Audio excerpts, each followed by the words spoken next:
So know that a lot of the people you work with in child safety, pretty much all of them, will be involuntary or mandated clients. That means they haven't referred themselves to you. They've come to you because somebody has made a notification that there's child abuse and child safety has become involved. Very few parents are going to put their hand up and say, I abuse my child, I neglect my child, I've put my child at significant risk and I need help. Okay, there's just far too much shame and stigma there, or they may not feel that that even applies to them. Okay, so when by the time people come to you, they're probably feeling resentful, they might be angry, they might be scared, they might be embarrassed, lots of feelings, big feelings going around there. So you need to be really professional in how you respond to people.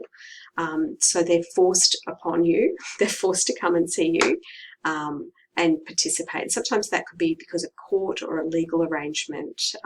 Sometimes it might be the only way that they can reconnect with their family is through this source. Mandated and voluntary clients we see in a lot of statutory kind of positions, so criminal justice system, mental health services, whatnot. Okay, so not as much in community organisations, though sometimes we do. We might have a mandated client or an involuntary client in a job-seeking network kind of situation, for example.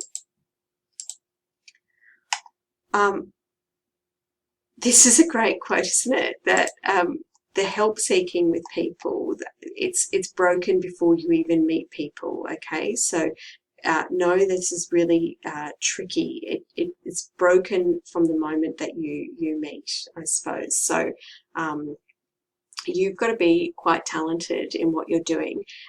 Don't expect that people are happy and grateful to see you. You have to think a little bit more bigger, I suppose, than that. Some things that can really help. Okay.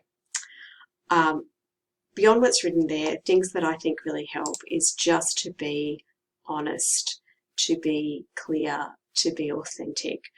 This is what I'm here for. This is what I can do, I can't do, I will do. Be genuine, be transparent.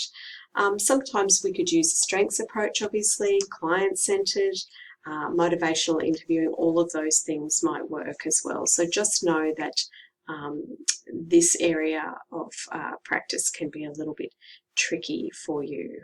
Okay, we're going to talk about trauma-informed practice in the context of child safety in a minute.